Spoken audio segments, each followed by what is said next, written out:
Je vais lancer le webinaire par la même occasion. Je vais partir. Hop. Et on lance l'enregistrement. Ah oui, non, c'est ça. Bonsoir tout le monde. Voilà, nous attendons encore un peu que d'autres se joignent à nous. Il est 18h30, nous sommes à l'heure. On va attendre un peu que d'autres puissent se joindre à nous. Oui, ça commence à se connecter. Bonsoir tout le monde.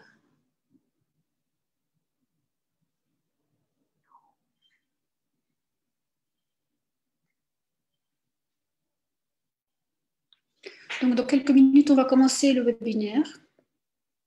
Bonsoir. On va commencer. On attend juste un peu que les gens puissent se connecter parce que voilà, il y a un petit 5 minutes quand même de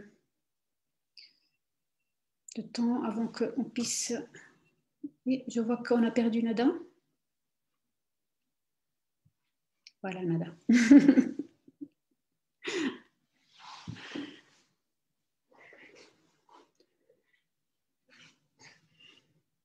Bonsoir à tous. Donc, on va bientôt commencer. Je vais déjà annoncer que voilà, donc il y aura des interventions et puis vous avez la possibilité de poser des questions. Vous pouvez écrire vos questions dans les rubriques en bas conversées ou bien dans les questions-réponses. On va prendre note de vos questions et on répondra en fin de présentation après la présentation de Nada. Et même les questions de Facebook, normalement, m'arriveront aussi. Donc, j'essaierai de prendre en compte toutes vos questions.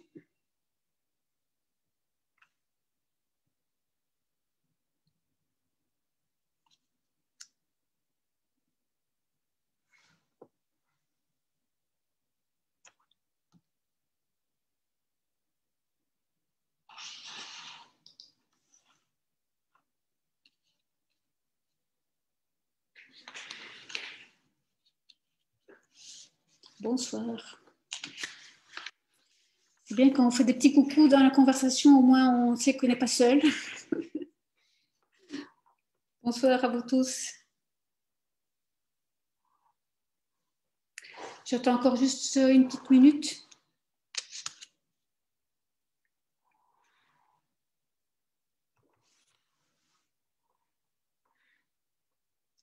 Bonsoir Nîmes, merci.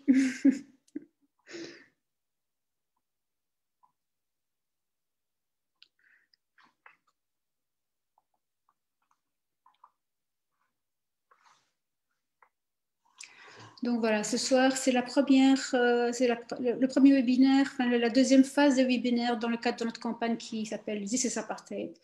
On a voulu, on espérait qu'en 2021, on puisse le faire en présentiel, mais voilà, les choses sont ce qu'elles sont. Et donc, on reprend un cycle par webinaire.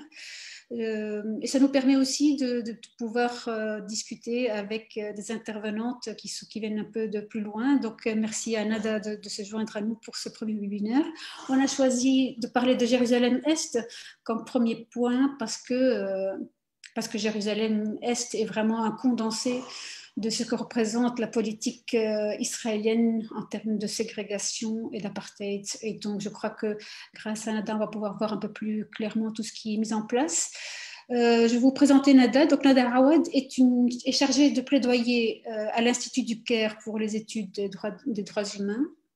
Et c'est une institution, une organisation qui travaille sur les droits humains dans le monde arabe. Elle est diplômée de Sciences Po de Paris et avant ça, elle travaillait à l'Université Al-Quds, donc au niveau du centre d'action communautaire. Voilà, en France, vous avez plus souvent l'occasion d'entendre Nada. En Belgique, c'est la première fois et donc on est ravis de pouvoir accueillir Nada ici à Bruxelles. Nous, on est à Bruxelles, mais les autres sont un peu partout en Belgique. Et donc, je vais te laisser la parole directement pour pouvoir commencer. Et je vais quand même encore répéter avant de dire aux gens que donc, on aura une présentation d'une demi-heure et puis après, on aura des questions-réponses avec vous. Donc, n'hésitez pas à poser vos questions via le question-réponse ou via la conversation.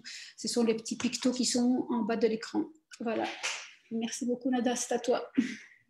Bonsoir. Bonsoir. Je remercie l'association Belgeo-Palestine pour cette opportunité de parler de l'apartheid israélien à travers le cas de Jérusalem. Pour commencer, il faut réitérer que le régime d'apartheid israélien est une réalité imposée au peuple palestinien en entier. Tout au long des années, Israël a divisé le peuple palestinien pour aboutir à une fragmentation géographique, juridique et politique en 4 catégories. Les Palestiniens réfugiés en dehors de la Palestine mandataire, les Palestiniens qui vivent dans ce qui est devenu Israël en 1948, les Palestiniens de Cisjordanie et Gaza, et enfin les Palestiniens de Jérusalem. Cette fragmentation est une fragmentation stratégique qui est un des moyens principaux qui a permis à Israël d'instaurer ce régime d'apartheid et de s'assurer que les Palestiniens ne peuvent pas vivre ensemble en tant que peuple et exercer leur droit à l'autodétermination. L'apartheid se manifeste de manière très différente selon les régions où les Palestiniens vivent, mais c'est un seul régime global mis en place pour assurer la domination durable sur les non-juifs. Donc ça, c'est une citation du rapport de Richard Falk et Virginia Tilley qui ont écrit à ce sujet. L'étude du cas de Jérusalem à travers l'étude des lois et des politiques israéliennes est vraiment révélateur du régime qui règne dans la ville. Israël s'est engagé dans un processus de transfert de la population palestinienne indigène et en même temps de colonisation afin d'assurer une majorité de juifs par des moyens illégaux. Les lois israéliennes reliées à la politique de la terre et à l'agencement démographique démontrent clairement que le régime israélien est un régime institutionnalisé dans l'intention et la domination raciale à travers la domination territoriale et démographique juive, dont le but est de maintenir ce régime. Alors, tout d'abord, si on revient en 1948, il faut rappeler que cette année-là, c'est autour de 750 000 Palestiniens, près de 80% de la population palestinienne de l'époque, qui sont contraints de devenir réfugiés et qui sont interdits de retourner chez eux. De l'ouest de Jérusalem, c'est 80 000 Palestiniens qui seront expulsés par les forces sionistes. Entre 48 et 60, Israël va alors créer une structure légale qui va permettre de s'emparer et d'exproprier les Palestiniens et de reclassifier les terres. Alors, à ce moment-là, Israël va, dans cette phase, déposséder les réfugiés de leurs biens et de leurs terres. Les lois principales qui sont à la source de la dépossession sont d'abord la loi de 1950 sur les biens des absents, mais aussi la loi sur l'acquisition foncière de 1951. La loi de 1950 sur les biens des absents permet la confiscation des biens des réfugiés en tant que biens des absents.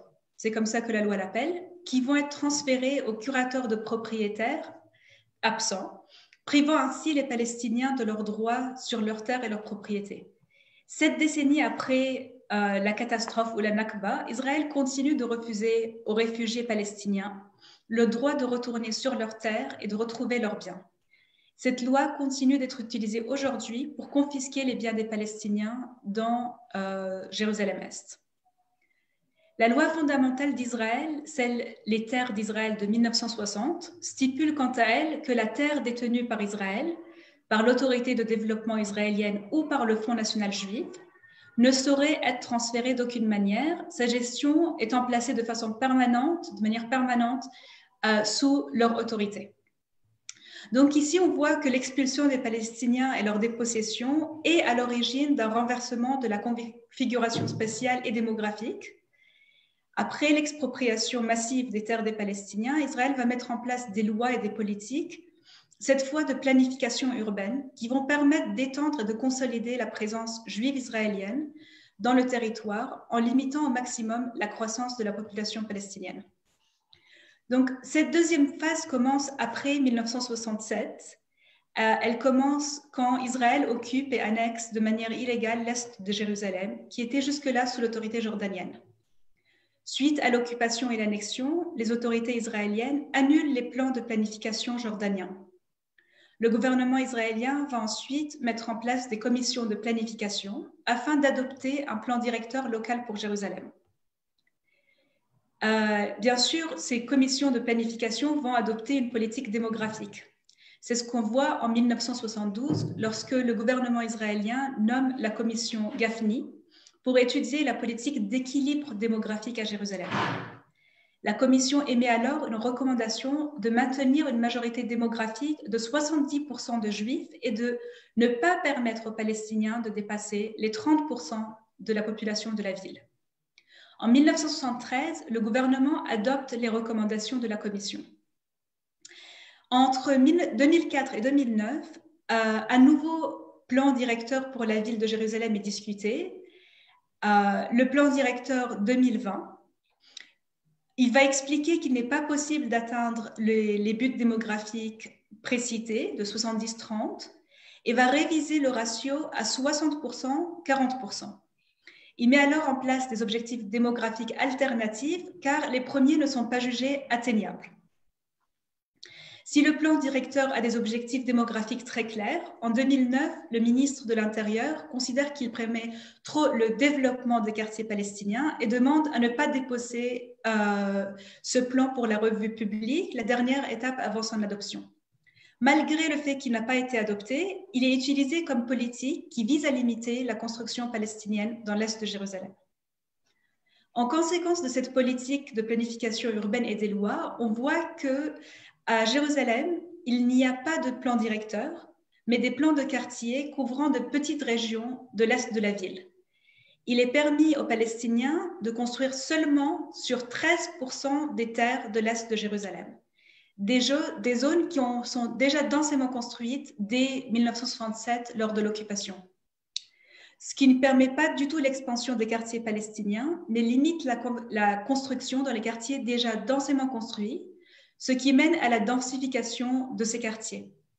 La plupart des terres dans les quartiers palestiniens sont considérées comme des terres privées et la procédure de planification est plus longue, plus complexe que celle dans les localités juives où la grande majorité se fait sur la terre d'État. Donc la construction se fait sur des terres d'État.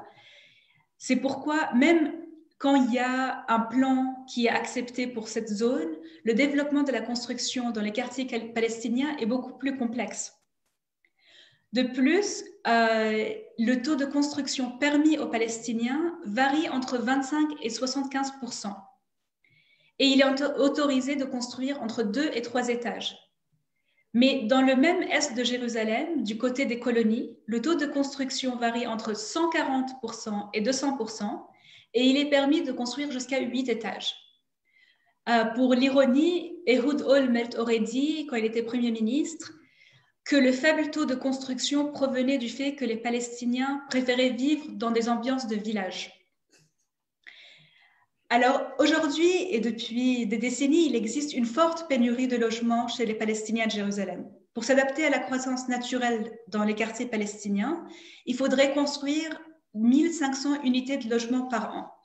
Cependant, les plans israéliens permettent la construction d'autour de 400 unités de logements annuellement.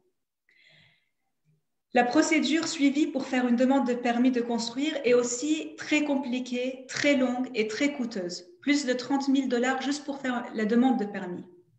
Elle est aussi très complexe. Seulement 4 700 permis de construire ont été délivrés aux Palestiniens entre 1967 et 2014, bien que la population palestinienne ait quadruplé sur cette période. Entre 2005 et 2009, seulement 603 permis de construire ont été délivrés aux Palestiniens, tandis que 662 permis de construire furent délivrés aux colons habitant à l'est de Jérusalem et 1932 permis délivrés à l'ouest de Jérusalem. Dans les dernières années, autour de 7% seulement des permis de construire ont été délivrés aux Palestiniens, qui forment autour de 40% de la population. On voit clairement que ces politiques israéliennes sont conçues afin de barrer la croissance palestinienne et obliger les Palestiniens de sortir de la ville de Jérusalem pour aller vivre à l'extérieur de la ville et pour atteindre leur but démographique. De plus, les Palestiniens qui vivent à Jérusalem dans des conditions économiques difficiles ne peuvent pas louer facilement dans la ville où les prix sont très élevés. Donc, ce qui fait aussi que les Palestiniens sont obligés de sortir de la ville de Jérusalem lorsque la famille grandit, qu'il y a des enfants qui se marient, etc. La marginalisation de l'économie palestinienne et l'isolement de Jérusalem de son environnement palestinien fait en sorte qu'on a des statistiques de sorte que 76% de la population palestinienne de Jérusalem se retrouve sous le seuil de pauvreté, en comparaison avec 21% de taux de pauvreté en Israël. Alors, c'est des statistiques avant Corona, je ne sais pas aujourd'hui à quel point ça a changé, mais je pense que ça doit avoir changé. La construction de maisons sans permis devient alors la seule solution pour les Palestiniens qui se trouvent face à l'impossibilité d'obtenir ces permis. Selon les Nations Unies, un tiers de la population palestinienne, plus de 100 000 personnes, habiterait aujourd'hui une maison construite sans permis et vit sous la menace d'avoir la démolition de leur maison et d'être déplacés. Les démolitions de maisons sont un instrument qu'Israël emploie de manière systématique et discriminatoire pour atteindre ses objectifs démographiques à Jérusalem.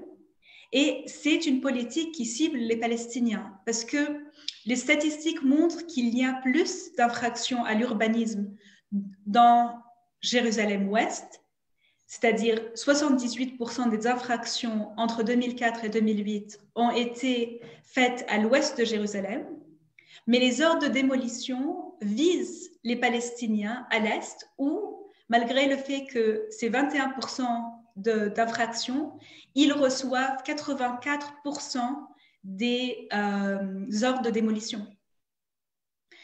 En plein dans la pandémie, depuis janvier 2020, Israël a démoli plus de 183 structures à Jérusalem, déplaçant ainsi plus de 402 personnes. Mais en plus du fait que les statistiques montrent clairement que les violations au niveau de la construction sont plus importantes du côté de l'ouest de Jérusalem, on a un discours qui voudrait montrer que les Palestiniens, ce sont des hors-la-loi. En 2017, lorsque la Knesset adopte une proposition de loi qui vise à faciliter la démolition de maisons construites sans permis, un membre du Parlement israélien, Amal Salem, qui a initié cette proposition, il a déclaré « La plupart de la population juive obéit à la loi et ceux qui enfreignent la loi sont punis. Dans le secteur arabe, il y a une inclination de penser que la loi, c'est une recommandation. Si on a une autorisation de construire, c'est bien, sinon, c'est pas grave. » Donc, c'est vraiment pour montrer que les Palestiniens, c'est des gens hors la loi, mais en réalité, la réalité est vraiment contraire et en plus de ça, pour montrer à quel point les Palestiniens qui payent les taxes à un gouvernement qu'on ne reconnaît pas, à une municipalité que l'on ne reconnaît pas parce que c'est une municipalité d'occupation, il est estimé que 59% des résidents de Jérusalem ne sont pas connectés au réseau de l'eau. Non, seulement 59%, presque 40% des Palestiniens ne sont pas connectés au réseau de l'eau usé à Jérusalem. Et seulement 10% du budget de la municipalité va aux Palestiniens qui forment 40% de la population. Alors, il existe bien sûr d'autres moyens de dépossession des Palestiniens dans la loi israélienne et à travers la planification urbaine et des politiques de colonisation. Je vais citer quelques exemples. La confiscation des terres pour y construire des colonies. Donc, après 1967, Israël va confisquer à peu près un tiers du territoire annexé pour y construire des colonies. Ces colonies israéliennes ont été implantées de manière très stratégique pour barrer la croissance des quartiers palestiniens. Aujourd'hui, plus de 220 000 colons habitent dans 15 colonies dans les quartiers palestiniens de Jérusalem-Est. La loi israélienne de 1970 sur les affaires administratives donne aussi le droit aux juifs israéliens ou même aux juifs dans le monde de revendiquer des propriétés qui auraient appartenu à des familles juives dans l'est de la ville de Jérusalem avant 1948. Mais c'est une loi qui ne donne pas le même droit aux familles palestiniennes dans l'ouest de la ville. Comme on a dit, il y a 80 000 Palestiniens qui sont devenus réfugiés suite à 1948, suite à l'épuration ethnique de la Nakba. Il y a donc une réelle asymétrie dans la manière dont la loi israélienne traite des propriétés des Juifs et des Palestiniens d'avant 1948. Les cas d'éviction des familles palestiniennes de Sheikh Jarrah ne sont qu'un exemple de cette loi. 28 des familles de ce quartier ont été transférées de force de leur propriété dans l'ouest de Jérusalem, qu'elles ne peuvent plus revendiquer.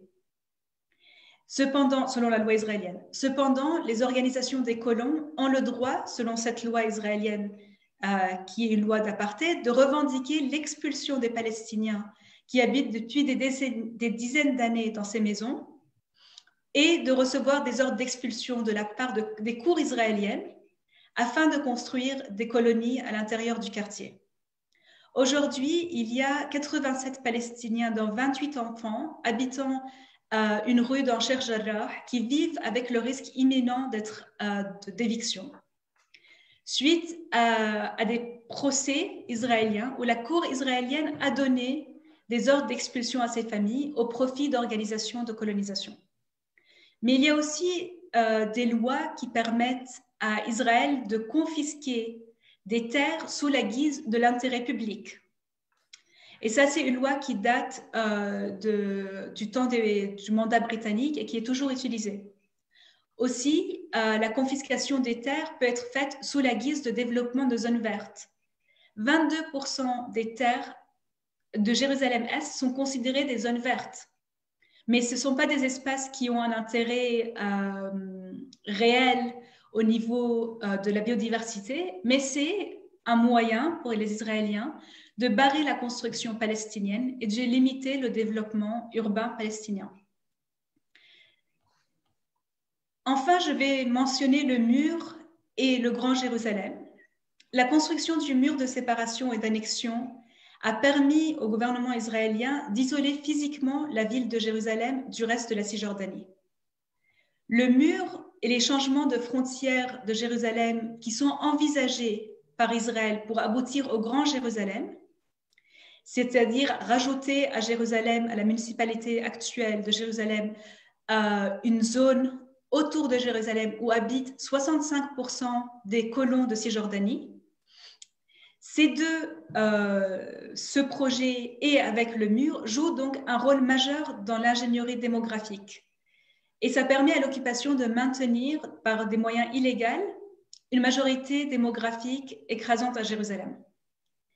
La fragmentation stratégique des Palestiniens instaurée par Israël prédate la construction du mur et elle est basée sur la création de différents statuts pour les Palestiniens, les divisant ainsi en 4 catégories comme nous avons vu. C'est ce que nous allons voir à travers les politiques d'apartheid basées sur les lois de résidence israélienne à Jérusalem. Merci Nada, merci de toute cette présentation sur toutes les législations mises en place pour grignoter le territoire de plus en plus, pour fragmenter ce territoire. Et on voit bien que c'est depuis 1967, depuis l'occupation de Jérusalem-Est que ces politiques sont mises en place et pas quelque chose qui arrive justement maintenant qu'on en parle. Donc il y a d'un côté tout ce qui est urbanistique et puis à côté de ça, il y a toute la lutte pour la démographie. Donc d'un côté, l'État israélien veut un maximum de terres sans les gens. Mais donc, du coup, il y a aussi tout un arsenal juridique qui est mis en place pour que les Palestiniens perdent cette possibilité de rester. Oui, tout à fait. Donc, ça, c'est vraiment une politique israélienne qui vise à transférer les Palestiniens de Jérusalem à travers les politiques démographiques de résidence. Comme nous l'avons dit, Israël a fragmenté les Palestiniens et a exclu les Palestiniens à Jérusalem du reste de la Cisjordanie à travers le mur, à travers les barrages, etc. Et cela afin d'imposer aussi son régime et son système de domination raciale et démographique à Jérusalem.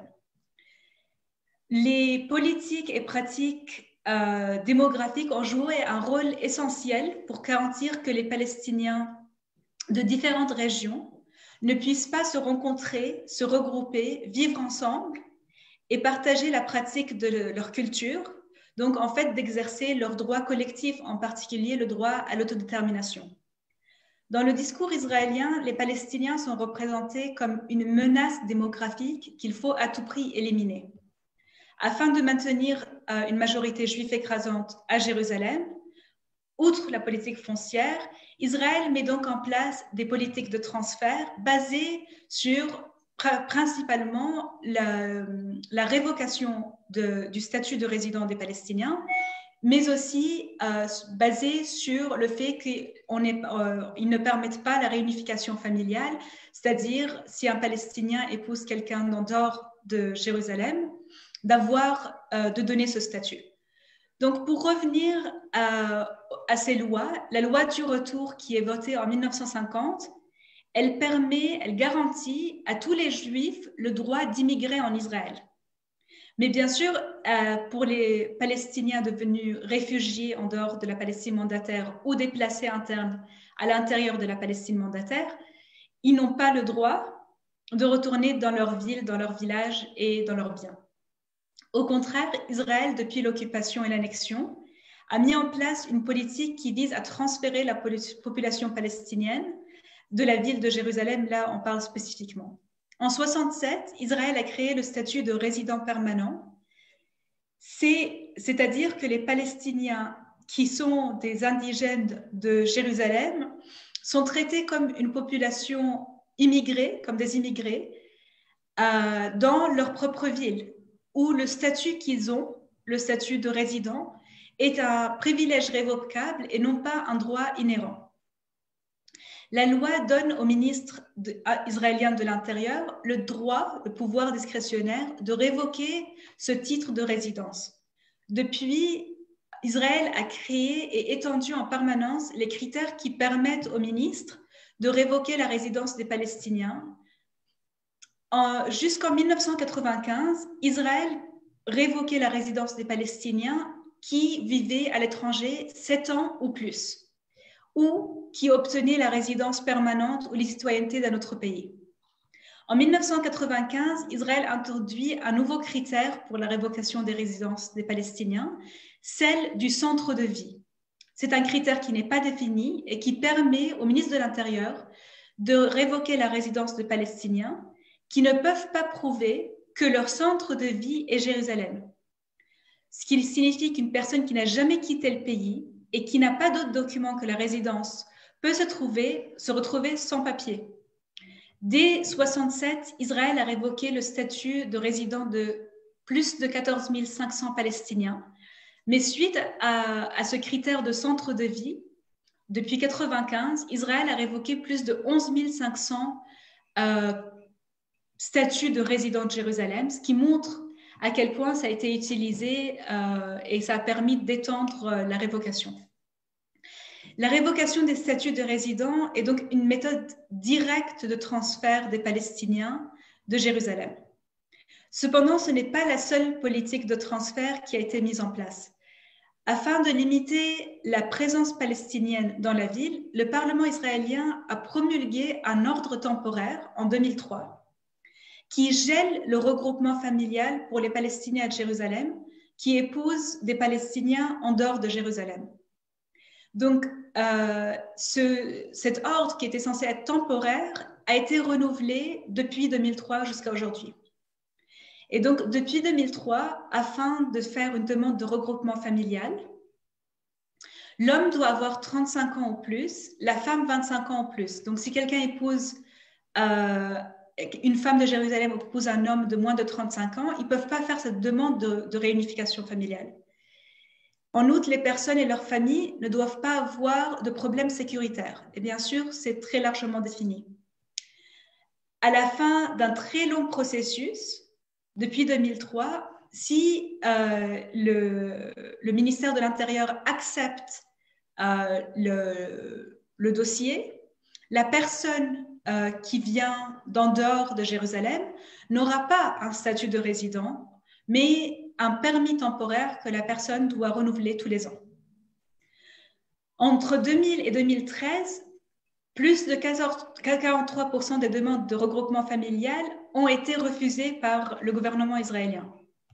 En 2008, Israël a interdit le regroupement familial entre un Palestinien de Jérusalem-Est et les résidents de Gaza, les Palestiniens de Gaza. De plus, les enfants nés des mariages donc, entre un Palestinien de Jérusalem et une personne de Cisjordanie, d'une autre partie donc autre que Jérusalem, les enfants nés de ces mariages n'obtiennent pas automatiquement le statut de résident. Et on estime à plus de 10 000 le nombre d'enfants qui ne sont pas enregistrés et qui n'ont pas de statut du tout, que ce soit un statut du côté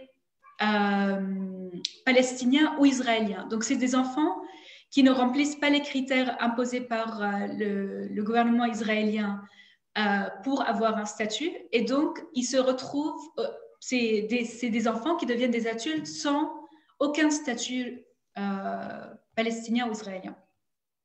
Mais aussi, il faut rappeler que Israël impose fait en sorte qu'il y ait à Jérusalem un environnement coercitif, des mesures punitives et répressives, de manière à mettre fin à la résistance palestinienne à l'apartheid et aussi à faire partir les Palestiniens de leur ville. L'occupation israélienne vise à étouffer la résistance palestinienne, que ce soit à travers des politiques ou des lois sécuritaires, appelées sécuritaires, et ça afin de mettre en place des mesures rendant la vie des Palestiniens impossible dans leur ville, aussi à travers le mur, les barrages et une série de contraintes économiques et culturelles.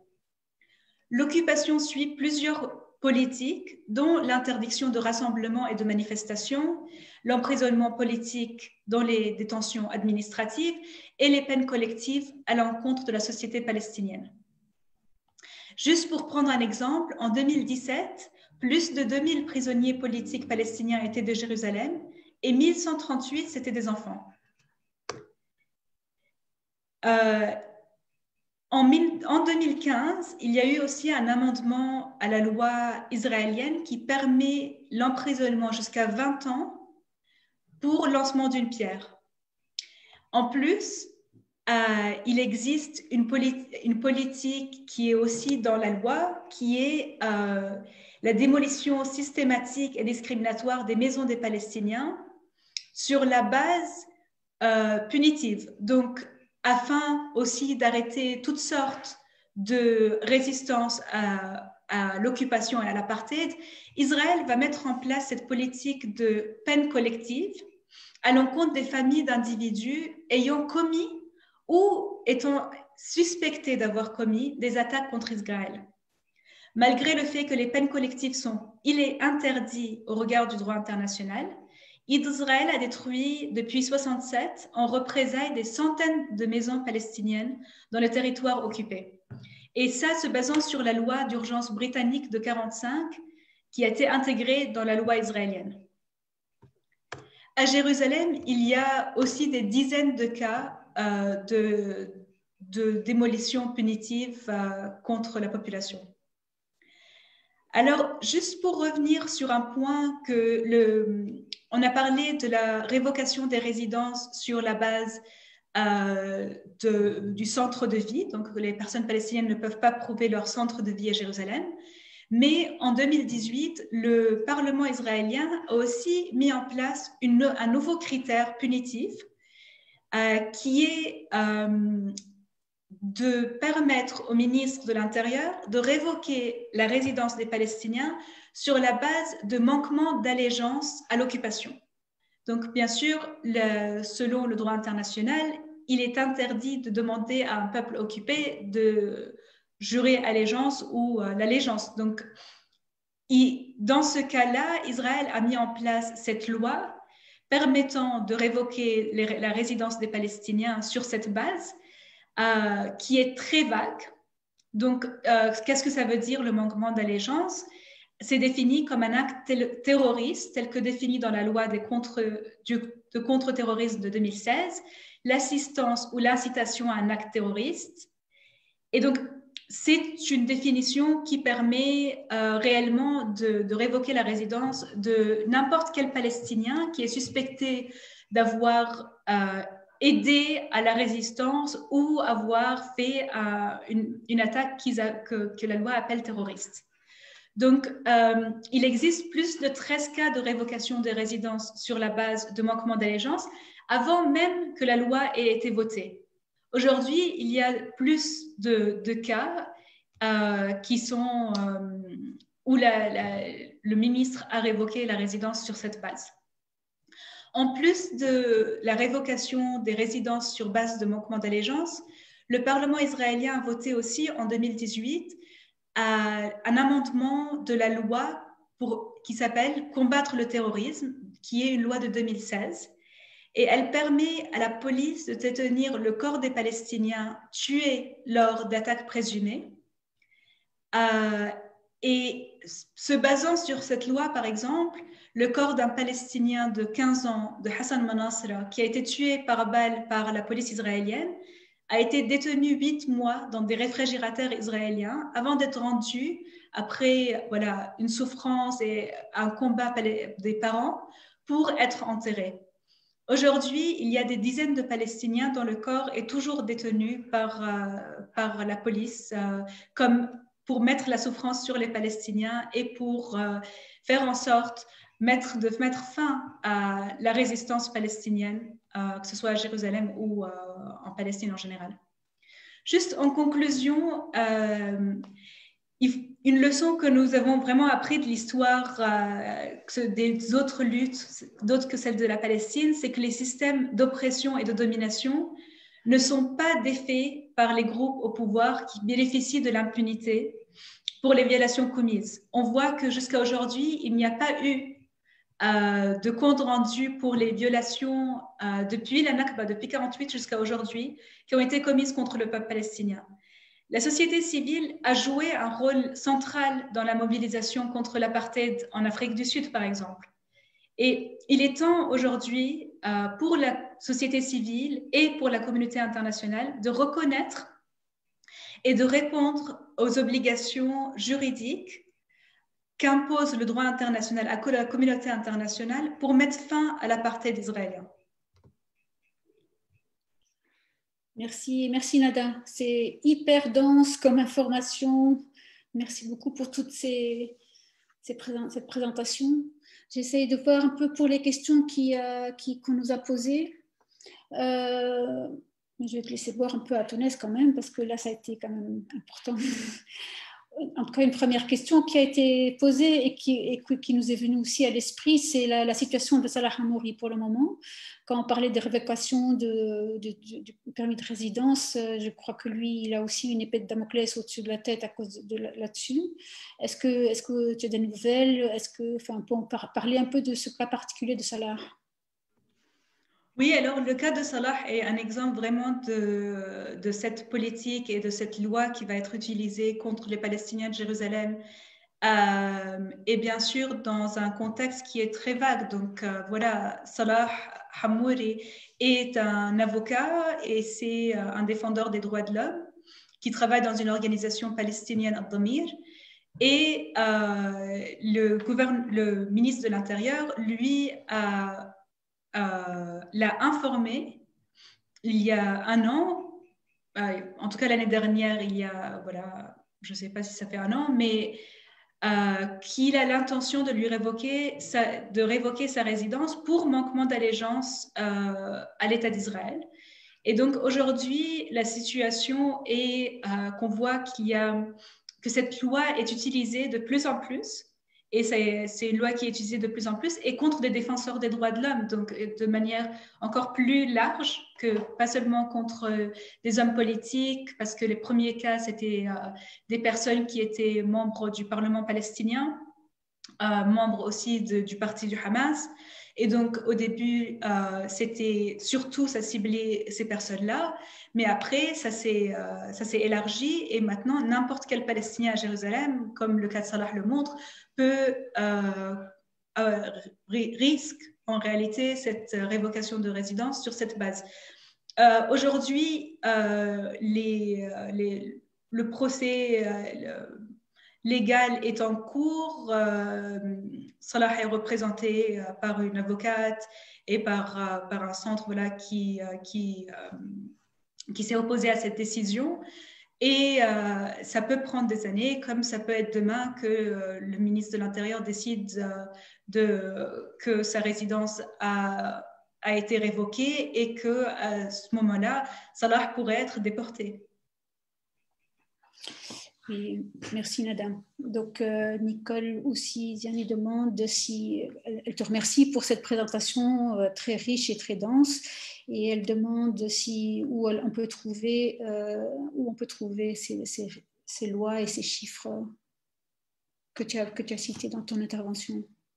Est-ce qu'il y a un site ou une référence qu'on peut lui transmettre pour qu'elle puisse retrouver tous ces chiffres? Oui, tout à fait. Je peux envoyer plusieurs articles qui ont été écrits à ce sujet sur Jérusalem. Comme ça, vous pourriez les transférer. Mais aussi, beaucoup des chiffres utilisés viennent du site de Al-Haq, mais aussi Civic Coalition à Jérusalem et de Badil. Donc, c'est vraiment les organisations palestiniennes travaillent beaucoup sur le transfert de la population par Israël. Donc, et ont beaucoup fait des études de cas sur la ville de Jérusalem. Et Dominique, elle demande, est-ce que vous pourriez nous parler des difficultés que les étudiants ou les académiques des universités palestiniennes pourraient avoir du fait du mur et des statuts différents des Palestiniens qui vivent dans la municipalité de Jérusalem? Alors, j'ai beaucoup d'amis à Jérusalem qui, avant la construction du mur, pouvaient aller à l'université d'Al-Quds à pied. Donc, ils habitaient tout à fait près de Abu Dis, et donc les gens marchaient pour aller à l'université. Après la construction du mur, ces gens doivent rouler 40 minutes pour arriver à l'université, qui est à 10 minutes à pied. Donc, le mur a fait en sorte que les Palestiniens de Jérusalem, pour accéder à l'université de Jérusalem, qui est l'université palestinienne, une des seules qui est à Jérusalem, ne peuvent plus accéder à leur université, sauf en passant par des barrages et en traversant, en roulant par les colonies et par des barrages pour rentrer à Abu Dis. Dans l'autre sens, les Palestiniens qui ne sont pas de Jérusalem ont beaucoup de mal à pouvoir accéder à la ville de Jérusalem, que ce soit pour des raisons culturelles ou des raisons religieuses ou des raisons académiques. Et pour pouvoir accéder à Jérusalem, il faut demander des permis, et des permis que la plupart du temps, les autorités israéliennes ne donnent pas. Et donc, c'est vraiment ça de quoi on parle quand on parle de fragmentation. On parle d'une fragmentation qui ne permet pas aux Palestiniens d'étudier ensemble, de vivre ensemble. Et donc, les Palestiniens de Cisjordanie ne peuvent pas venir à Jérusalem, sauf avec des permis spéciaux. Les Palestiniens de Gaza et les Palestiniens de Cisjordanie et de Jérusalem ne se connaissent pas. Notre génération ne se connaît pas. On ne peut pas échanger. Moi, je ne peux pas aller à l'université de Gaza ou avoir des élèves de Gaza qui viennent à Jérusalem. C'est impossible. C'est des choses que la génération de nos parents ont connues, mais que nous, on n'a jamais connues. La première fois qu'on rencontre quelqu'un de Gaza, c'est en allant à l'étranger. Merci Nada. Alors aussi l'apartheid, c'est aussi tout un réseau routier qui divise complètement le territoire, qui sépare des communautés entre elles, comme aussi avec le mur. C'est aussi un tramway qui relie Jérusalem-Ouest, Jérusalem-Est aux colonies. Donc est-ce que tu peux nous dire un petit mot là-dessus par rapport à l'apartheid et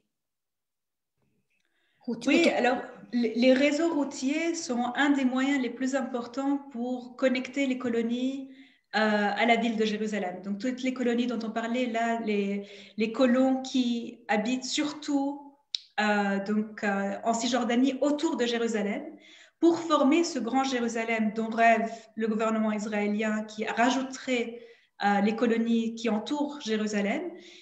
Il faut construire des routes, il faut construire des réseaux, il faut permettre de connecter la ville en enlevant les Palestiniens. Donc, à travers le mur, on enlève aussi plus de 100 000 Palestiniens qui se retrouvent, des Palestiniens qui sont dans la municipalité de Jérusalem, qui se retrouvent derrière. Mais avec les réseaux routiers, on connecte les colons d'autour de Jérusalem à la ville de Jérusalem pour leur permettre d'agrandir et de changer la démographie dans la ville. Et donc ça, c'est aussi une des choses sur lesquelles on travaille dans l'organisation dans laquelle je suis. et aussi avec nos partenaires palestiniens, qui est la responsabilité des multinationales qui travaillent avec les gouvernements israéliens sur ces routes, sur ces réseaux, sur le tram, pour agrandir le tram, etc. Et pour montrer que ces entreprises sont en train d'aider le gouvernement israélien à commettre des crimes parce que la colonisation, c'est un crime de guerre et parce que mettre en place des faits sur le terrain, parce que ce tram, il ne bouge pas, il est en territoire occupé. Et c'est quelque chose qui va rester. Donc, c'est des structures sur le long terme qui montrent que ça aide aussi à connecter et à maintenir la colonisation. On a la colonisation qui est autour de la ville, qui la sépare de la Cisjordanie, qui coupe aussi d'ailleurs la Cisjordanie du nord avec le sud, mais c'est peut-être un autre débat. Mais il y a aussi la colonisation au cœur même de la ville, au cœur même de la vieille ville, où des colons viennent confisquer. On a parlé de Sheikh Jarrah, il y a aussi Silwan, qui est un cas particulier assez intéressant. Et puis aussi, parfois même dans la vieille ville, où on n'entend pas beaucoup parler de ça, de cette colonisation maison par maison, au cœur même de la vieille ville. Oui, même chose à Silwan, c'est vraiment un cas où il y a eu plusieurs lois qui ont été utilisées au fil des années pour mettre en place, pour implanter des colonies. Et c'est un processus qui est continu. Et aujourd'hui, il y a une centaine de maisons qui courent le risque de démolition dans différents quartiers de Silwan. Et donc, cette population d'être déplacée suite à ça. Et ça, c'est vraiment une des questions les plus difficiles parce que c'est des intérêts pour les groupes de colonisation, pour ces organisations qui sont des organisations non étatiques, mais qui travaillent de manière très étroite qui ont les mêmes objectifs que le gouvernement et à qui les cours israéliennes, donc qui sont censées être des cours qui ne sont pas donc ni indépendantes ni impartiales dans ces cas-là, donne la possibilité non seulement, donc une fois que les Palestiniens sont expropriés, d'exproprier les Palestiniens après les cas qui sont intentés contre ces Palestiniens, mais en plus de créer des colonies dans ces zones. Et même à Silwan, on voit aussi qu'il y a des zones vertes qui étaient censées être des zones vertes dans l'est de Jérusalem, où on va donner la possibilité aux colons de construire. Donc, c'est aussi une politique qui est très... voilà, donc on exproprie la terre, mais en même temps, il y a un travail très clair de colonisation qui se fait avec ces groupes ou ces organisations non gouvernementales de colonisation. Comme l'organisation Elad à Silwan, qui sont des archéologues qui sont reconnus par l'État, mais qui sont financés par une colonie, par une association de colons pour pouvoir faire des fouilles archéologiques sous Silwan à la recherche du jardin de David. Et c'est ça qui fait que les maisons sont tellement fissurées qu'elles risquent de s'écrouler pour le moment à Silwan. Il y a une autre question qui vient par rapport au système éducatif à Jérusalem-Est, qui dit les Palestiniens, ils payent leurs taxes à Jérusalem comme les autres. Est-ce qu'ils ont les mêmes services? Puisque est-ce qu'ils ont les mêmes services de la municipalité, puisque c'est juste une question de municipalité, tant au niveau, par exemple, de l'infrastructure routière, au niveau des écoles ou au niveau de la santé?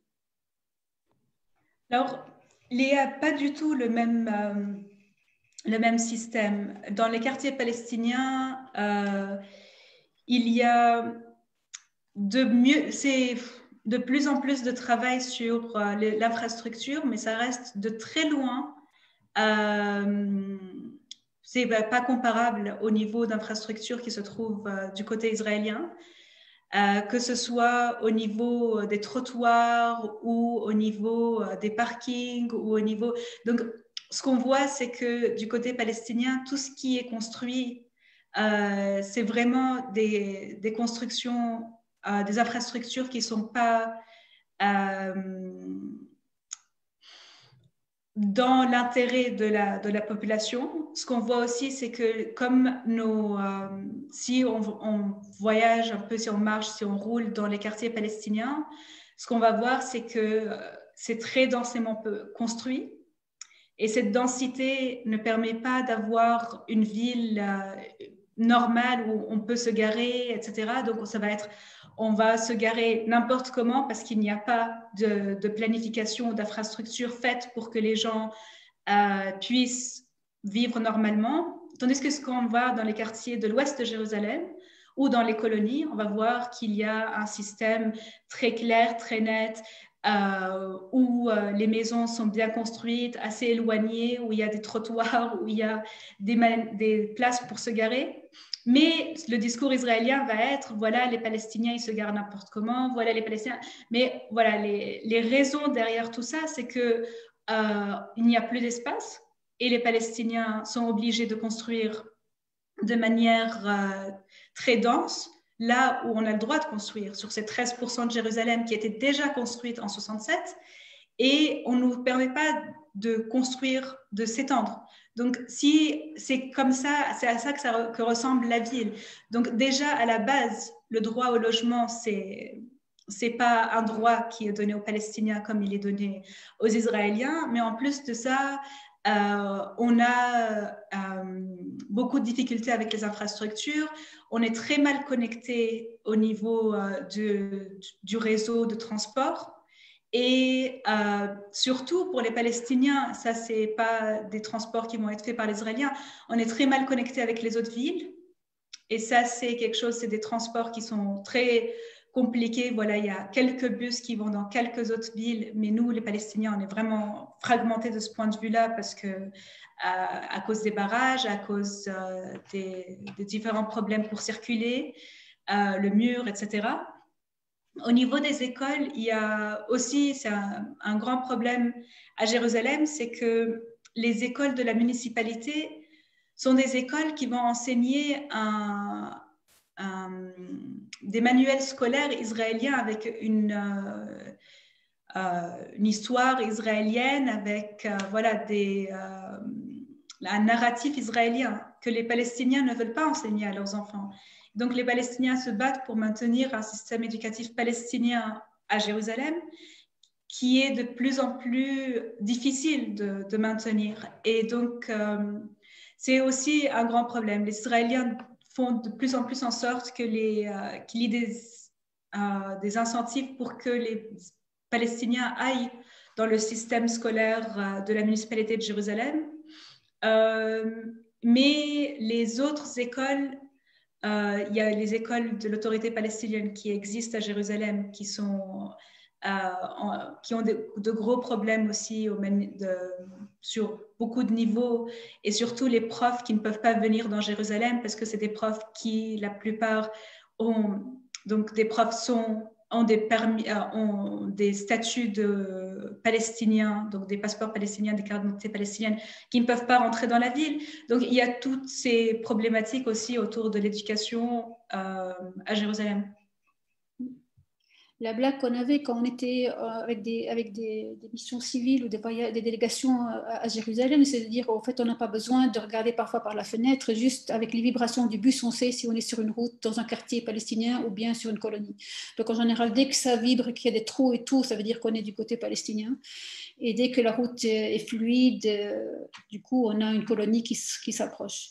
Et les poubelles, comme dans toutes les municipalités, c'est le même système de poubelles partout, mais on voit bien que là, il n'y en a quasi pas, quand c'est du côté palestinien, qui ne sont pas vidées.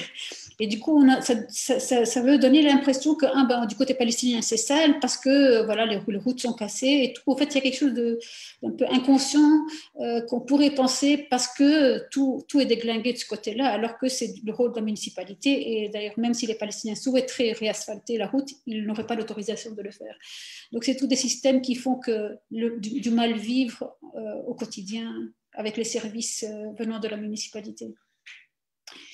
Je voulais revenir un peu sur les questions qui rentrent. Donc, il y a deux questions qui peuvent se relier un peu ensemble. C'est d'une part, est-ce que ça change quelque chose que Jérusalem, que l'ambassade américaine et déménager vers Jérusalem. Et l'autre chose, c'est qu'est-ce que vous pensez de la vague de normalisation des pays arabes avec Israël et quel impact cette vague peut avoir sur la future législation israélienne envers les Palestiniens. Donc c'est un peu quelque part les conséquences de la politique de Trump des deux côtés. Voilà. À toi, Nada. Je ne sais pas pourquoi l'image vibre, je ne sais pas si de votre côté vous voyez ça aussi, mais... Alors, pour le changement de l'ambassade et la reconnaissance par les États-Unis de Jérusalem comme capitale d'Israël, ça a eu un impact réel parce que ça a donné un feu vert aux Israéliens. C'était comme leur dire, voilà, vous avez le droit de tout faire. Et c'était l'expansion des colonies, c'était la construction de nouvelles colonies, c'était, voilà. Donc, toutes ces lois qui sont venues aussi, même à Jérusalem et ailleurs, c'était aussi parce que le gouvernement israélien s'est senti que tout était permis après cette reconnaissance de Jérusalem et du Golan syrien comme étant, voilà, donc pas selon les États-Unis que c'était des territoires israéliens, reconnaissant donc une annexion qui est illégale sous le droit international. Donc on a vraiment senti le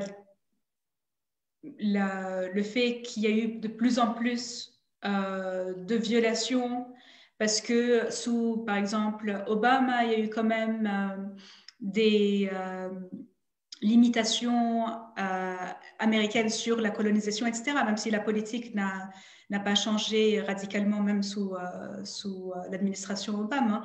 Mais on a vu le changement avec l'administration de Trump, sûrement. La question sur la vague de normalisation, oui, ça va dans le même sens. C'est-à-dire que reconnaître un état d'apartheid par les gouvernements arabes, c'est aussi donner la force et le feu vert aux Israéliens de continuer dans leur politique d'apartheid. Et donc, pour nous, ce qui est très important, c'est de remettre en contexte le régime israélien. C'est un régime d'apartheid qu'il faut combattre.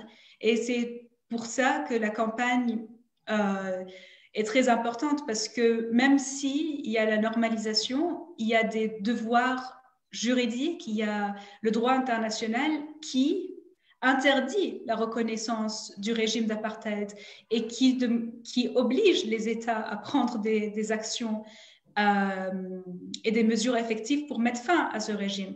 Donc, malgré voilà, la continuation des relations qui étaient déjà là avant la normalisation, mais c'est sûr que ça a un impact de mettre encore plus Israël au-dessus des lois et au-dessus du droit. Merci Nada. Il y a encore ici une petite question, enfin une grande question. Les étudiants et chercheurs palestiniens peuvent-ils faire des recherches archéologiques à Jérusalem ou est-ce que c'est juste réservé aux chercheurs israéliens?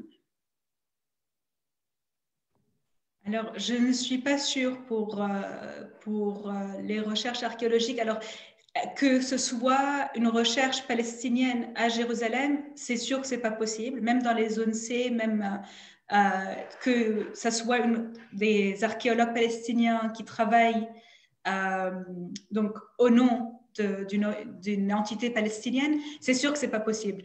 Mais qu'un archéologue palestinien puisse joindre des chercheurs sous une autre, que ce ne soit pas une mission palestinienne, peut-être que c'est possible. Donc, mais après, ça sera bien sûr dans un contexte qui n'est pas scientifique, mais un contexte qui est très mobilisé dans le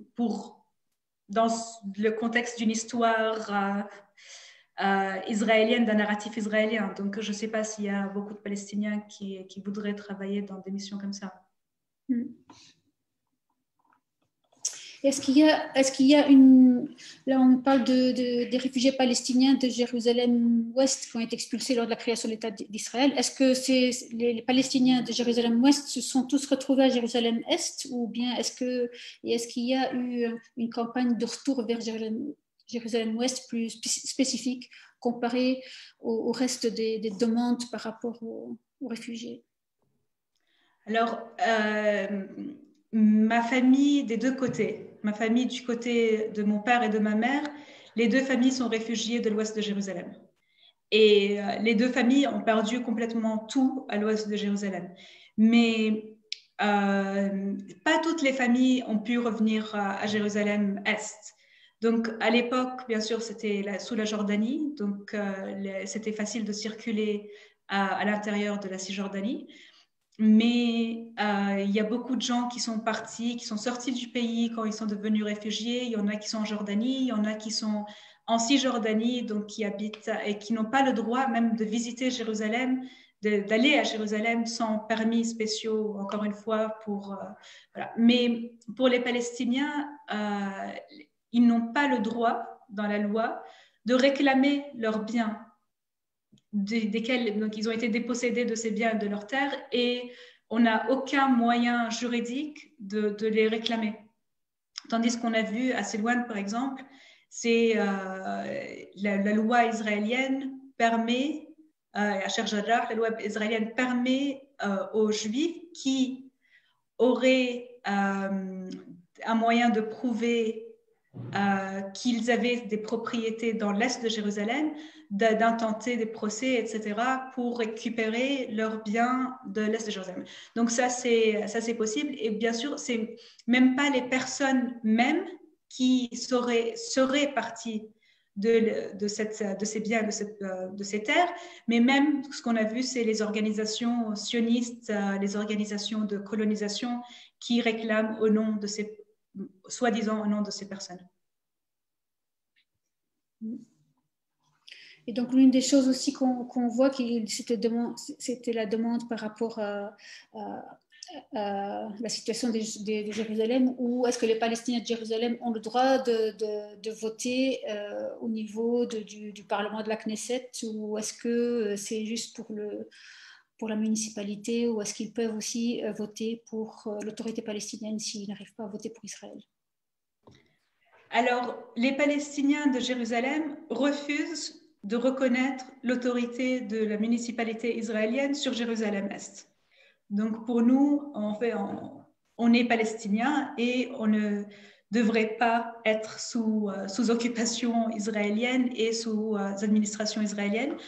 Donc, on ne vote pas, pour la très grande majorité, on ne vote pas aux élections municipales.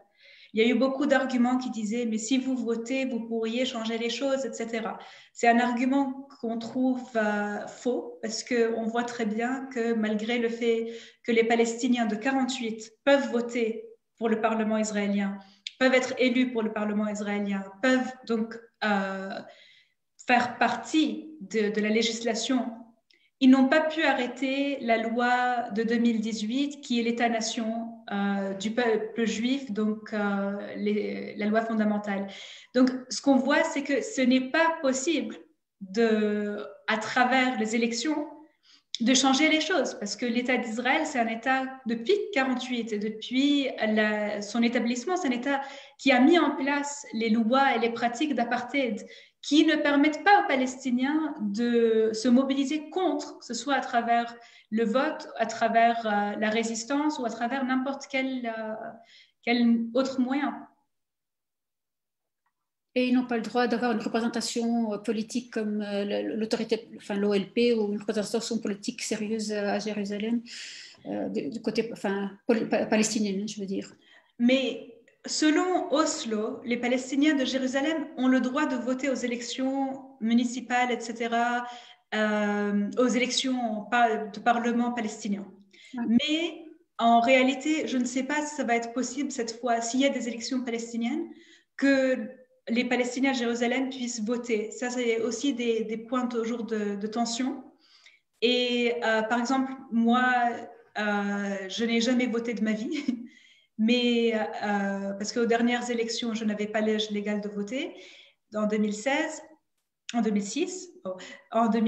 et donc du côté palestinien. Mais mes parents, en 2006, ont pu voter ont pu voter, même si on est des Palestiniens de Jérusalem, ils ont pu voter dans les élections parlementaires palestiniennes, etc. Alors, les Israéliens rendent de plus en plus difficile ce genre de participation à la vie nationale, en fait. Et donc, on va voir ce qui va se passer au niveau des élections si elles se tiennent au niveau palestinien. Ok. Merci Nada. Je vais quand même encore te poser une petite question ici où on me demande est-ce que vous avez le sentiment que l'État d'Israël a réussi son projet de fragmentation de la population palestinienne au point qu'un Palestinien de Gaza ne s'identifie pas forcément à un Palestinien de Cisjordanie ou de Jérusalem, puisque c'est ton cas? Alors, ils ont réussi à nous fragmenter au niveau territorial, au niveau juridique, au niveau des papiers, oui, mais au niveau de l'identité, non. Parce que même s'il y a eu cette fragmentation, les Palestiniens, en tant que peuple, même les réfugiés qui sont à l'extérieur de la Palestine mandataire, se sentent palestiniens. Donc, il y a ce sentiment d'appartenance à une nation, qu'on est un peuple. Et donc, les Israéliens n'ont pas réussi à le faire disparaître. Donc, même si on n'arrive pas à se voir et tout, aujourd'hui, il y a beaucoup plus de moyens d'interagir que dans le passé, on n'avait pas.